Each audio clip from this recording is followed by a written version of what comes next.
Assalomu alaykum. Mazkur videoda toifa imtihon, ya'ni jismoniy tarbiya o'qituvchilarining amaliy imtihon natijalarini kiritish bo'yicha qo'llanmani ko'rib o'tamiz. Bundan oldingi videoda biz komissiya tarkibini yaratish, guruhlarni yaratish va guruhlarga ishtirokchilarni to'ldirib olishni ko'rib o'tgandik.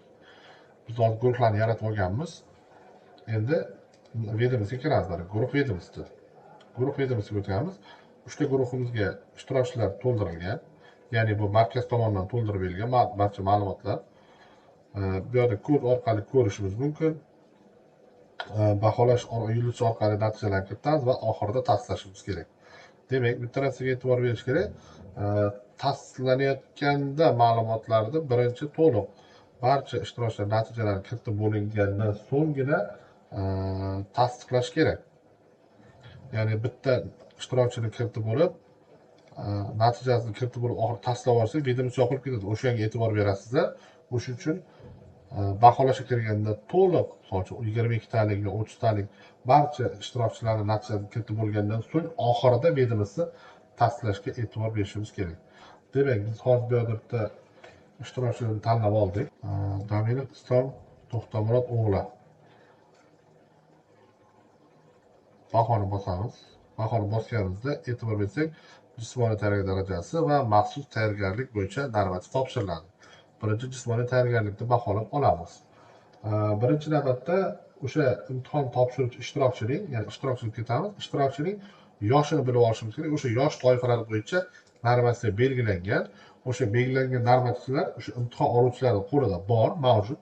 O'sha yosh toifalar ko'rsatilgan. Misol uchun 18, 24, 25, 29, 30, 34 va hokazo. O'sha belgilangan yosh toifalar oralig'idagi yosh toifalar uchun maxsus normativlar belgilangan. O'sha normativlar bo'yicha imtihon topshiriladi. Demak, bizdagi hozir ishtirokchimiz 23 yosh bo'lsa, bizga 18-24 yosh toifasidagi normativni ko'rib chiqamiz. Demak, 18-24 yosh toifa uchun birinchi normativimiz 100 metrga yugurish. Demak, biz 100 metrga yugurishni tanlaymiz. Shu yerda bir narsani qayta eslatib o'tib ketmoqchiman. Yosh toifasiga e'tibor berishingiz kerak. Ya'ni ishtirokchi arzni topshirganda 24 yosh edi, imtihon kuniga kelganda 25 yoshga to'lib qoldi. 25 yoshga to'lib qolgan bo'lsa, tizim uni avtomatik 25 yoshli normativlarni chiqaradi. Siz uni 25 yoshli normativlari bo'yicha baholashingiz kerak. Agar siz unaqa baholamasangiz, tizimda xatolik beradi. O'shuning uchun diqqat bilan ishtirokchining yoshi, masalan uchun belgilangan yosh doirasini qaysi yosh toifasi oralig'ida ekanligini diqqat bilan aniqlab olishingiz kerak birinchi navbatda. Demak, baholashni boshlaymiz. Bizdagi ishtirokchiga 100 metrga yugurish. 100 metrga yugurish. Ishtirokchi 100 metrga yugurgan vaqti tizimga kiritiladi. Misol uchun ishtirokchi 13 sekundni 13.5 sekundda yugurdi. Demak, qo'shish tugmasi bosiladi. Mana 13.5 sekundda yugurganiga 6 ball berildi.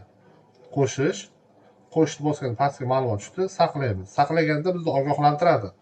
Kiritgan ma'lumotingiz to'g'riligini tekshirishimiz uchun to'g'riligiga ishonch hosil qilgandan so'ng tasdiqlash tugmasi bosiladi. Demak, birinchi normativ natijasi kiritildi. Endi keyingisi 23 yosh toifasi uchun yerga tayangan holatda qo'llarni bukib yozish. Demak, yerga tayangan holatda qo'llarni bukib yozish marta. Demak, e'tibor bersak, qaysi o'lchovda kiritilish kerakligi bu yerda yozilgan turadi. Sekund, marta, dona bo'lishi mumkin. Misol uchun marta. Biz qo'llarni bukib yozish, misol uchun deylik 33 marta. 33 marta 4 ball berar ekan. Qo'shish, saqlash, tekshiramiz, tasdiqlash. Keyingisi 3-normativ chalqancha yotgan holatda gavdani 90 gradusga ko'tarib tushirish 1 daqiqada marta, ya'ni 1 daqiqada necha marta bajargan bo'lsa, o'sha bajargan nimalar sonini kiritamiz. Demak, chalqancha yotgan holatda. Xo'p, bajarish normativlari bunda deylik 30 marta bajardi. 2 ball berilar ekan. Qo'shish, saqlash, tasdiqlash. Demak, 3 ta normativ bo'yicha baholab bo'ldik. Mazkur ishtirokchimiz 23 yoshli ekan, 18-24 yosh toifasiga kiradi. O'shanga belgilangan normativlarni bajarib bo'ldi. Endi maxsus tayyorgarlikka o'tamiz.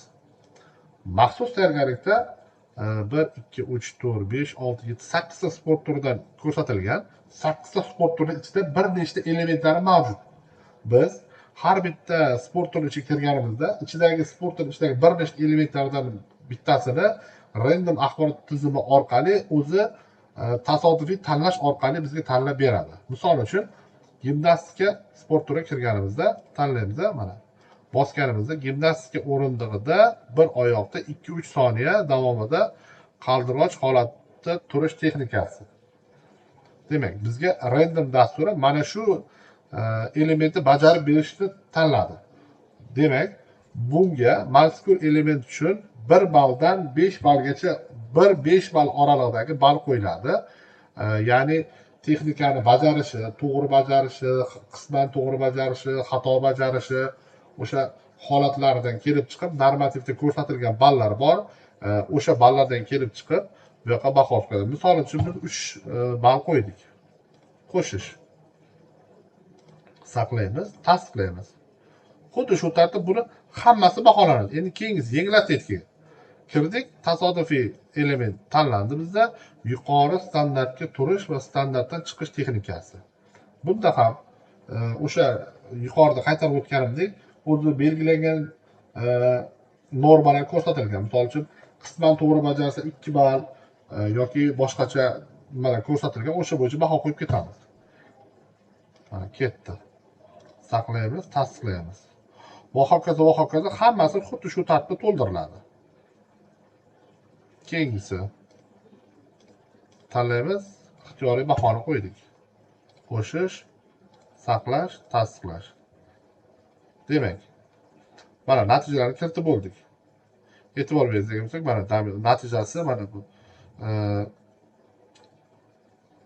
Mana jismoniy tayyorgarlik darajasidan 13 ball, maxsus tayyorgarlikdan 12 ball. Biz hozir qolgan natijalarni kiritmadik. Alohida har bitta yo'nalish bo'yicha natijalarni alohida ko'rsatib turibdi. Xuddi shu tarzda keyingi ishtirokchilarni baholab ketamiz. Baholab bo'lganimizdan so'ng oxirida saqlab chiqamiz. Oxirida hujjat saqlanadi. Saqlangandan keyin mana qaytib kiraylik hozir. Demak, hujjatimiz saqlandi. E'tibor bersangiz, saqlandi. Bu saqlagandan so'ng, hujjat saqlaganimizdan so'ng, mana hozir saqlaganimizda hujjatni saqlaganimizdan so'ng bitta narsaga e'tibor bering. Mana mazkur videomdagi bitta ishtirokchini baholab bo'ldik. Endi orqaga qaytganimizda mana buni tasdiqlab chiqib ketishimiz, agar tasdiqlab yuborsak, videomiz yopilib ketadi. Videomiz yopilib ketgandan keyin ochishning imkoniyati yo'q. O'sha uchun mana shu joyga xushyor bo'lasizlar. Mana yulduzlarni baholashni bosib kirganimizda barcha ishtirokchilarning natijalari to'liq kiritib bo'lingandan so'ng, imtihon tugagan zahoti bir marta tekshirib olgan holatda, undan keyin oxirida tasdiqlash tugmasini bosishimiz kerak. Ya'ni biz tasdiqlaganimizdan so'ng ha yo'q chiqadi. Ha'ni bosganingizda to'liq videomiz tasdiqlanadi va videomiz yopilib, to'liq natijalar tizimga yuboriladi. Xuddi shu ko'rinishda qolgan ma'lumotlarni ham kiritib ketishimiz mumkin.